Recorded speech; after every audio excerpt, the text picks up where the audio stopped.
Take-Two Interactive is easily one of the biggest publishers out there, and with major IP like Grand Theft Auto, Red Dead Redemption, Borderlands, BioShock, and much more, it's easy to see just how much influence they have in the industry. Despite that influence, I think it's more than fair to say that the cloud gaming community really wishes they had more of a presence there. They did actually support the big push with Stadia initially, but their support kind of wavered and fell off. And as of yesterday, we were kind of given an insight as to why. During the Q3 2023 earnings call, Take-Two Interactive CEO had the following to say about cloud gaming. He considers cloud gaming to be a distribution technology rather than a business model, and that distribution is always a good thing in his opinion, but he did criticize Stadia's business model. He said that Stadia found out that gamers who are prepared to pay $60 to $70 for a frontline title are also prepared to buy a console. He also stated that broader distribution in the entertainment industry is always a good thing, and if they can bring their properties to a bigger audience, they're happy to do so as long as the terms make sense.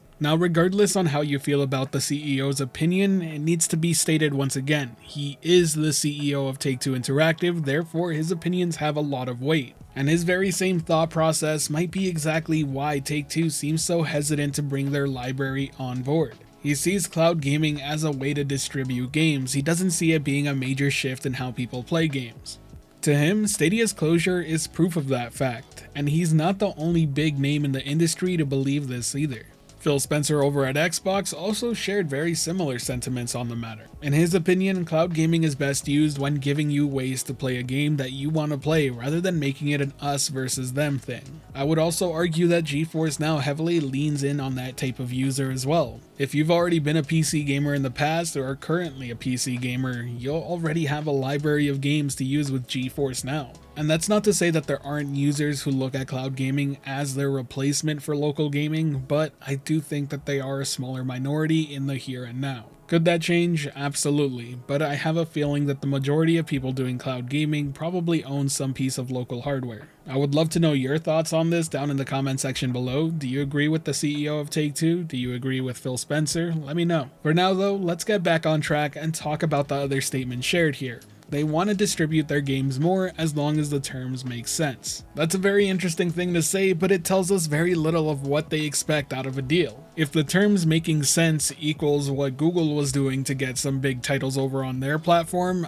I don't think anyone left in the cloud gaming space is prepared to pay the big bucks. After all, we were hearing rumors that they were paying up to tens of millions of dollars for titles from Capcom. To be perfectly fair though, a lot more work was required to port games over to Stadia. The same isn't true for the other alternatives that exist right now. GeForce Now and Amazon Luna tend to run just the Windows versions of the games. Likewise, Xbox games are already ported to the system, so they're using Xbox versions of the game to stream. As such, I don't think it would be fair for Take-Two Interactive to expect a huge monetary gain for getting these games on various services or platforms. And in the case of GeForce Now, I think it'd be weird to even charge at all considering that people still need to buy the game from various storefronts that they're already sold on. And I highly doubt that Nvidia's taking any portions of the profits sold from each game from Steam, Epic, EA, or Ubisoft. When it comes to Xbox or Amazon Luna, you could at least argue that both of those services are actually asking the games to be available as part of the subscription, but that's not the case with GFN. As such, if it's actually about distributing the game as much as possible to the consumers who want to play it, they should just be adding their games to GFN. And maybe that's exactly what they're about to do. After all, the game you're seeing being played in the background right here is from Take-Two. 2K is the publisher for Marvel's Midnight Suns, but Take-Two Interactive is the parent company who owns them. This is a relatively new release and a really good one at that. Hopefully it's a sign of what's to come from future titles from the company. It'll be interesting to see if 2K Games' next title, being WWE 2K23 that comes in March, ends up arriving on GFN. That would at the very least make me hopeful that more games are to follow. I just sincerely hope that more publishers will see the light of day as well. Distribute your games as much as possible. We want to play them and we are willing to buy them. I totally understand the requirement of money needing to change hands if you're putting your property on another subscription service and it's included as part of the subscription, but services like Boosteroid or GFN should be getting these games included just simply because we're still buying your game from where you're selling it. And as somebody who's currently using GeForce Now, I wouldn't want to see subscriptions for this service rise because Nvidia has to start paying out of pocket to get these games onboarded.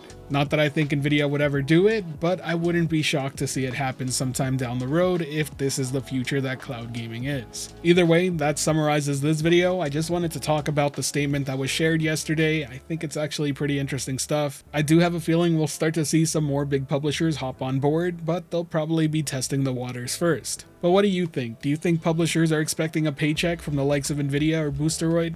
Do you think it's fair? Let me know down in the comment section below. Now, if you enjoyed this video or found it helpful at all, be sure to hit that like button as it really does help the channel out. And if you're wanting more content like this, be sure to subscribe and hit that notification bell as well. As always, thank you for watching the video. I hope you have a great day. This has been the Virtual Cloud, giving you the latest and greatest on everything cloud gaming related. And until next time, I'll catch you in the clouds.